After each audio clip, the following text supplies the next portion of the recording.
Et si je te disais que la plupart des gens aujourd'hui vivent dans une défaite silencieuse, pas parce qu'ils manquent de talent, ni parce qu'ils ne savent pas ce qu'ils veulent, mais parce qu'ils manquent de force intérieure. On défile, on compare, on envie. Et ensuite, on se demande pourquoi on se sent bloqué, faible ou perdu. On cherche le confort, et pourtant on se sent vidé. On fuit la douleur, et pourtant on souffre chaque jour. La vérité est brutale. Le confort nous tue à petit feu, alors que la lutte, aussi rude soit-elle, contient la graine du vrai pouvoir. Mais voici le twist. Les stoïciens savaient déjà tout cela, bien avant les smartphones, les réseaux sociaux ou les livres de développement personnel. Marc Aurèle, empereur de Rome et l'un des plus grands philosophes stoïciens, écrivait « Tu as pouvoir sur ton esprit, pas sur les événements extérieurs. Réalise cela, et tu trouveras la force. » Ce n'est pas qu'une citation, c'est une arme, un état d'esprit, une manière de vivre dans le chaos tout en restant immobile au centre. Le stoïcisme ne rend pas la vie plus facile, il te rend inarrêtable. Dans cette vidéo, on va plonger dans 8 lois stoïciennes brutales. Pas de fluff, pas de phrases toutes faites, des vérités pures, éprouvées dans le feu de l'expérience humaine. Avant de commencer, fais une chose. Si tu es vraiment sérieux à propos de ton évolution, ne regarde pas cette vidéo comme un contenu de plus. Ce n'est pas un bruit de fond, c'est ton réveil. Like maintenant. Commente quand une phrase te frappe. Et surtout, ne saute rien. Parce qu'une seule loi manquée pourrait te coûter la clarté ou le courage au moment où tu en auras le plus besoin. Loi numéro 1. Accueille l'inconfort comme un ami. On nous a appris à fuir la douleur. Mais les stoïciens t'enseignent l'inverse. Cours vers elle, les yeux ouverts. Pense à ton plus grand moment de croissance. Est-ce qu'il est venu quand tu étais détendu, serein, confortable, ou quand la vie t'a frappé et que tu as dû choisir, te relever ou rester brisé? Marc Aurèle a connu la guerre, la trahison, la maladie. Et pourtant, il a gouverné avec calme. Il n'a pas fui l'inconfort. Il l'a invité à le sculpter. L'obstacle à l'action fait avancer l'action. Ce qui barre la route devient la route. Marc Aurèle. Ce n'est pas une jolie phrase, c'est une loi. Chaque obstacle est une opportunité de forger ta volonté. Chaque retard, une épreuve de patience. Chaque rejet, un maître de résilience. Le monde moderne te dit « évite la douleur ». Le stoïcisme te répond « prépare-toi à la traverser ». Cette douche froide, ce n'est pas une torture, c'est un test. Cette conversation difficile, un champ d'entraînement. Cette séance de sport, alors que tu es vidé, c'est là que ton caractère se forge. Les stoïciens pratiquaient ce qu'ils appelaient la difficulté volontaire. Sénèque, par exemple, dormait parfois sur le sol, mangeait peu, portait des vêtements usés, non par haine de soi, mais par entraînement à la perte. Pourquoi? Parce que quand la vie t'arrache ton confort, tu n'es pas choqué, tu es prêt. L'inconfort n'est pas ton ennemi, c'est ton miroir. Il te montre qui tu es, et surtout, qui tu es en train de devenir. On évite la petite douleur aujourd'hui, et on récolte une souffrance bien plus grande demain. Mais si tu traverses le feu consciemment, quelque chose d'étrange se produit. Tu cesses d'avoir peur de la douleur. Et c'est là que commence la liberté. À partir de maintenant, vois l'inconfort comme un partenaire d'entraînement. Il te blesse peut-être, mais il te construit. Choisis un inconfort aujourd'hui. Fais-le, sans réfléchir. Une douche froide, une conversation honnête, un moment de solitude. Rappelle-toi, c'est ainsi que les guerriers sont forgés. Affirme-le dans les commentaires. L'inconfort est mon terrain d'entraînement. Loi numéro 2. Ne sois plus esclave de tes émotions. Combien de fois la colère, la peur ou la paresse ont-elles dirigé ta journée? Quelqu'un t'insulte et tu perds ton calme. Un imprévu surgit et ton humeur s'effondre. Tu te sens fatigué, alors tu abandonnes ta discipline. Ce n'est pas un défaut personnel, c'est la nature humaine. Mais le stoïcien, lui, ne s'y soumet pas. Voici la vérité nue. Si tes émotions contrôlent ta vie, tu n'es pas libre. Tu es leur esclave. Et selon les stoïciens, l'esclavage aux émotions est bien pire que les chaînes sur les poignets. Épictète, un ancien esclave devenu maître en philosophie, disait Toute personne capable de t'irriter devient ton maître. Elle ne le peut que si tu le permets. Pense à ce que cela signifie.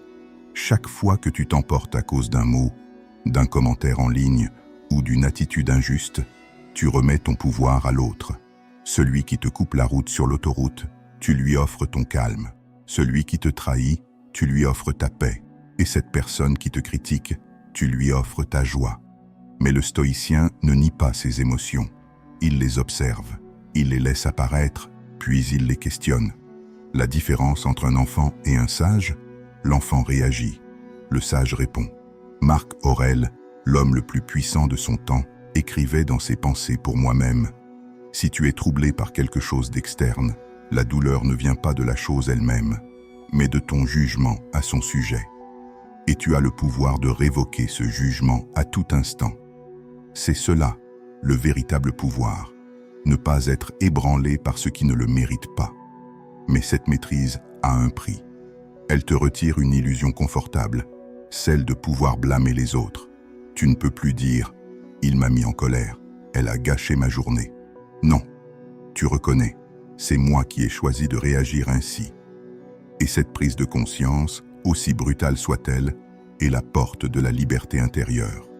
Tu peux ressentir la colère sans agir dans la colère. Tu peux ressentir la peur et continuer d'avancer. Tu peux ressentir la tristesse sans t'y noyer. C'est cela, la force émotionnelle. C'est cela, la liberté stoïcienne. Alors la prochaine fois que tu sens le feu monter, fais une pause, respire, observe, demande-toi, cette émotion sert-elle ce que je veux construire? Si la réponse est non, laisse-la passer comme un nuage. Ce n'est pas être froid, c'est être solide. Parce que quand tu cesses d'être possédé par tes émotions, tu deviens stable, ancré, lucide. Loi numéro 3. Cesse d'attendre la justice. La vie ne te doit rien. Et c'est précisément pour cela qu'elle peut t'offrir tout. Combien de fois as-tu ressenti cette colère sourde, ce goût amer de l'injustice? Tu travailles dur et quelqu'un de moins compétent obtient la promotion. Tu donnes ton amour sincèrement et on s'éloigne sans explication. Tu fais ce qu'il faut et pourtant c'est toi qu'on critique. Et alors, une petite voix murmure en toi, ce n'est pas juste. Mais les stoïciens t'auraient répondu, la justice n'est pas une loi de la nature, c'est une invention de ton esprit. Le monde ne fonctionne pas selon ce qui est juste, mais selon ce qui est. Marc Aurèle, empereur de Rome, voyait des trahisons, des injustices et des guerres chaque jour. Et pourtant, il ne se noyait pas dans la colère. Il restait centré, calme, lucide. Il écrivait « Tu peux commettre l'injustice en ne faisant rien. » Même lui, l'homme le plus puissant du monde, ne pouvait pas changer le cours de toutes les choses. Alors, il choisit de changer son rapport à elle. Le stoïcien ne s'attend pas à ce que la vie soit juste. Il s'attend à ce qu'elle soit dure. Et c'est précisément pour cela qu'il est prêt. C'est une vérité difficile à accepter.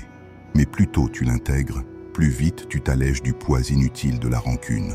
Parce que la colère contre le monde ne change rien. Elle t'épuise, te vide, te détourne de ton axe. La vie ne t'a jamais promis d'être équitable, mais elle te donne toujours la possibilité d'être fort. Ce n'est pas la justice qui te rend grand, c'est la résilience. Quand tu cesses d'attendre que le monde soit juste, tu reprends la pleine autorité sur ta vie. Tu n'es plus une victime du hasard. Tu redeviens un acteur conscient du réel. Le stoïcien ne dit pas « pourquoi moi ?» Il dit « et maintenant, que faire de cela ?» C'est ce que Sénèque appelait la responsabilité radicale. Prendre la main sur tout ce qui t'arrive, non pas parce que c'est ta faute, mais parce que c'est ta vie. Tu n'as pas le pouvoir de choisir les coups que la vie t'envoie, mais tu as toujours le pouvoir de choisir comment tu les encaisses. Tu peux t'aigrir ou t'endurcir. Tu peux te plaindre ou te préparer. Tu peux subir ou apprendre. Et c'est ce choix répété, chaque jour, qui sépare ceux qui s'effondrent de ceux qui s'élèvent. Parfois, simplement vivre est un acte de courage. Sénèque. Ne cherche pas un monde équitable. Construis un esprit incassable. Parce qu'au moment où tu arrêtes d'attendre que la vie te traite bien, tu commences à la traiter avec puissance. C'est ça, la troisième loi. Ne demande pas à la vie d'être juste, demande-toi simplement d'être fort. Loi numéro 4. Concentre-toi sur ce que tu contrôles. La plupart des gens se perdent dans la tempête, non pas parce qu'ils sont faibles, mais parce qu'ils essaient de contrôler le vent. Tu ne contrôles pas les événements, tu ne contrôles pas le passé, tu ne contrôles pas les autres, mais tu contrôles ta réponse. Et c'est là que réside toute ta puissance. Les stoïciens appelaient cela le dichotome du contrôle. Il y a ce qui dépend de toi et ce qui ne dépend pas de toi. Épictète l'a résumé simplement. Fais le meilleur usage de ce qui est en ton pouvoir et prends le reste comme il vient. Mais dans le monde moderne, nous faisons souvent l'inverse. Nous gaspillons notre énergie à essayer de changer les autres, à prévoir l'avenir, à corriger ce qui nous échappe. Et quand cela ne marche pas, nous nous sentons impuissants. La vérité, c'est que tu n'as jamais perdu ton pouvoir. Tu l'as juste investi au mauvais endroit. Reprends-le. Tu ne contrôles pas la météo, mais tu peux décider de ta préparation. Tu ne contrôles pas si les gens t'aiment, mais tu peux choisir de les respecter. Tu ne contrôles pas le marché, mais tu peux renforcer ta discipline, ton apprentissage, ton art. Quand tu fais ce basculement, tu redeviens le capitaine de ton navire. Imagine une tempête. Les vagues hurlent, le vent frappe, et tous paniquent. Mais le stoïcien, lui, ne crie pas contre la mer. Il tient la barre. Il sait que le vent changera, que les vagues ne lui obéissent plus, mais que son calme, sa posture, sa manière de manœuvrer font toute la différence. C'est ça, le contrôle stoïcien. Le calme au milieu du chaos. Le monde extérieur, tu ne peux pas le posséder. Mais ton monde intérieur, lui, t'appartient totalement. Ce que tu penses, ce que tu dis, ce que tu fais, voilà ton royaume. Et plus tu te concentres sur ce royaume, plus tu étends ton empire intérieur. Alors la prochaine fois que tu ressens le stress monter, pose-toi une seule question. Est-ce que cela dépend de moi? Si oui, agis. Sinon, laisse aller. Simple, mais terriblement puissant. Parce qu'en vérité, 90% de ce qui t'inquiète ne dépend pas de toi. Tu n'as pas à te battre contre la vie. Tu as à naviguer avec elle. C'est ce que Marc Aurèle écrivait. Tu as pouvoir sur ton esprit, pas sur les événements extérieurs. Réalise cela, et tu trouveras la force. Ne cherche pas à tout contrôler. Cherche à te maîtriser. Loi numéro 5. Pratique la difficulté volontaire. Dans un monde accro au confort, la discipline est devenue une rareté, une superpuissance. Les stoïciens ne cherchaient pas seulement à survivre aux épreuves de la vie, ils s'y préparaient avant même qu'elles n'arrivent. Ils savaient que le confort te rend fragile et que seule l'exposition volontaire à la difficulté te rend solide. Sénèque écrivait « Consacre quelques jours durant lesquels tu te contentes du strict nécessaire et dis-toi, est-ce cela que je craignais tant ?» Il dormait à même le sol, mangeait du pain sec et portait des vêtements rugueux, pas pour se punir, mais pour s'entraîner, parce que celui qui choisit de se passer du confort ne tremble pas quand la vie le lui arrache. Aujourd'hui, nous avons inversé le sens de la force. Nous pensons que celui qui s'offre tout est puissant, mais c'est faux. Celui qui peut se priver et rester serein est libre.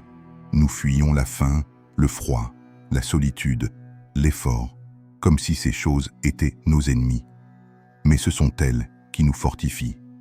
Le corps et l'esprit s'atrophient dans la facilité. Et comme le disait Épictète, ce qui ne nous met pas à l'épreuve ne nous transforme pas. Les stoïciens pratiquaient donc ce qu'ils appelaient les épreuves volontaires. Pas pour souffrir inutilement, mais pour se conditionner à la maîtrise. Ils savaient qu'un esprit préparé ne s'effondre pas. Alors, fais comme eux. Cherche la difficulté, même quand tout va bien. Cours quand tu n'en as pas envie. Jeûne un jour. Éteins ton téléphone pendant des heures. Prends une douche glacée. Lève-toi avant le soleil. Fais-le non pour te punir, mais pour te rappeler que tu restes maître de toi-même. Parce qu'à force de choisir le confort, tu t'oublies. Et à force d'éviter la peine, tu perds ta puissance. Mais quand tu t'exposes à la difficulté par choix, tu découvres que tu peux endurer bien plus que tu ne le pensais. Et le jour où la vraie épreuve arrivera, tu ne trembleras pas. Parce que tu auras déjà marché dans le froid, dans la fatigue, dans le doute, et tu sauras. Ce n'est pas la première fois que je rencontre la douleur. Et ce ne sera pas la dernière. Mais je suis prêt. Marc Aurèle a régné au milieu des guerres, des trahisons et des épidémies. Et pourtant, il écrivait avec une paix limpide. Pourquoi? Parce qu'il ne s'attendait pas à la facilité. Il s'attendait à la lutte. Et quand la lutte devient ton terrain, tu cesses d'avoir peur de la vie. Le monde fuit la difficulté. Le stoïcien, lui, la cherche. Parce qu'il sait que chaque inconfort choisi est un muscle mental forgé. Alors demande-toi, comment puis-je devenir plus fort plutôt que comment puis-je rendre ma vie plus facile? Ne te prive pas pour souffrir, prive-toi pour te libérer. Parce qu'un jour, quand la vie te testera vraiment, tu n'auras pas besoin de te préparer. Tu le seras déjà. Loi numéro 6. Détache-toi du résultat, aime le processus. On t'a appris à vivre pour les résultats. Atteindre le but, gagner, être reconnu, être aimé. Depuis l'enfance, on t'a dit que la valeur se mesure à la réussite. Mais le stoïcien voit le monde autrement. Il sait que le résultat n'est jamais garanti, alors il choisit de se concentrer sur ce qu'il est, le processus. Tu peux contrôler ton effort, ta constance, ta présence, mais jamais l'issue. Et si tu attaches ta paix au résultat, tu vivras dans l'instabilité éternelle. Tu vas à la salle une semaine et tu ne vois aucun changement. Tu lances un projet et il échoue. Tu donnes le meilleur de toi-même et on ne te reconnaît pas. Tu te sens vide, inutile, découragé. Mais ce vide ne vient pas de l'échec. Il vient de ton attachement. Quand tu fais dépendre ton estime de la validation extérieure, tu offres ton pouvoir à ce que tu ne contrôles pas. Les stoïciens ont compris que la vraie liberté naît quand tu apprends à aimer l'effort lui-même. Épictète disait « La liberté est le seul but digne de la vie. On la gagne en cessant de se soucier des choses qui échappent à notre contrôle. Quand tu tombes amoureux du processus, tu gagnes même quand tu échoues. Parce que tu n'agis plus pour être applaudi, mais pour être aligné. Tu n'écris pas pour être lu. Tu écris pour comprendre. Tu t'entraînes non pour l'apparence, mais pour la maîtrise. Tu travailles non pour le salaire, mais pour la croissance. Et ironiquement, c'est ce détachement même qui attire les plus grands résultats. Parce que quand tu n'es plus désespéré de réussir, tu deviens libre d'exceller. Tu n'agis plus dans la peur, mais dans la clarté. Tu n'as plus besoin d'être vu. Tu te concentres sur faire bien. Marc Aurèle écrivait « Ne laisse pas l'avenir te troubler. Tu le rencontreras avec les mêmes armes de raison qui aujourd'hui te servent contre le présent. C'est cela le vrai équilibre. Agir avec intensité sans être prisonnier du résultat. Continue ton chemin. Travaille dans le silence. Fais ce que tu dois faire, non pour être applaudi, mais parce que c'est ce que ton âme t'appelle à faire. Détache-toi du besoin de gagner, et tu commenceras à vaincre. Le stoïcien ne cherche pas la perfection. Il cherche la constance. Il ne cherche pas à plaire. Il cherche à progresser. Souviens-toi, la victoire ne se trouve pas dans la récompense, mais dans la fidélité à ton processus. Chaque jour où tu fais ce qu'il faut, même sans résultat visible, tu es déjà en train de gagner. Loi numéro 7. Souviens-toi que tu vas mourir. Memento mori. La plupart des gens vivent comme s'ils allaient vivre pour toujours. Ils remettent à demain ce qui compte vraiment. Ils gardent leurs rêves dans des tiroirs. Ils reportent les décisions importantes. Ils se disent « j'ai le temps ». Mais le stoïcien sait qu'il n'a rien de plus précieux que le temps et qu'il n'en connaît pas la quantité. Memento mori. Souviens-toi que tu mourras. Cette phrase n'a rien de morbide. Elle est un rappel, un réveil, une lucidité pure. Marc Aurèle écrivait « Tu pourrais quitter la vie à tout instant. Que cela détermine ce que tu dis, ce que tu fais, ce que tu penses. La mort n'est pas un sujet tabou. Elle est une vérité simple. Ta vie est finie et tu ignores à quel moment. Alors pourquoi vis-tu comme si elle ne devait jamais s'arrêter ? Chaque seconde passée dans la distraction, chaque jour passé à repousser l'essentiel, chaque rêve étouffé par la peur, est un fragment de ton existence que tu ne récupéreras jamais. Les stoïciens méditaient sur la mort, non pour se morfondre, mais pour se réveiller. Quand tu réalises vraiment que tout peut s'arrêter, tu arrêtes de gaspiller. Tu arrêtes de te disputer pour des broutilles. Tu arrêtes de faire semblant d'être quelqu'un d'autre. Tu arrêtes d'attendre le bon moment. Tu vis maintenant. Tu aimes maintenant. Tu pardonnes maintenant. Parce que tu sais que demain n'est qu'une hypothèse.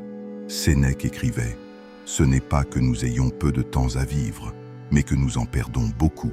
Nous croyons manquer de temps, alors que nous manquons de priorité. » Regarde autour de toi. Combien de gens repoussent leurs rêves à plus tard? Combien restent coincés dans des situations sans sens, par peur du changement? Ils vivent comme s'ils étaient immortels. Mais chaque jour passé sans direction est un jour arraché à ton empire intérieur. Le stoïcien, lui, ne fuit pas la mort. Il la regarde droit dans les yeux. Et il dit « Tu ne me surprendras pas endormi sur ma vie. » Ce souvenir constant ne te rend pas triste. Il te rend libre. Parce qu'il te libère de la peur du jugement, du regard des autres, de la procrastination. Quand tu te rappelles que tout s'efface, tu choisis mieux. Tu dis ce qu'il faut dire. Tu oses ce qu'il faut faire. Tu vis plus fort, plus vrai, plus entier. Memento Mori n'est pas une invitation à craindre la fin, mais à honorer le présent. Vis chaque jour comme une page finale, non dans la panique, mais dans la gratitude. Loi numéro 8. Sois un guerrier de la vertu, pas de l'approbation. La plupart des gens vivent pour être vus, pour être aimés, pour être validés. Ils mesurent leur valeur au regard des autres, aux likes, aux compliments, aux applaudissements. Mais le stoïcien, lui, ne cherche pas l'approbation. Il cherche la vertu. Marc Aurèle disait « Fais simplement ce qui est juste. Le reste n'a aucune importance. Il ne s'agit pas d'être parfait. Il s'agit d'être intègre. Faire ce qu'il faut, même quand personne ne regarde. Tenir ta parole, même quand cela te coûte. Rester vrai, même quand c'est impopulaire. Parce que l'approbation des autres est un mirage. Elle te rend dépendant. Tu vis pour plaire. Tu t'épuises à être aimé. Et tu t'oublies en chemin. Mais la vertu, elle, te rend libre. Elle ne se négocie pas. Elle se pratique. Elle s'incarne. Chaque fois que tu choisis ce qui est juste plutôt que ce qui est facile, tu te renforces. Tu construis une fondation intérieure que rien ne peut fissurer.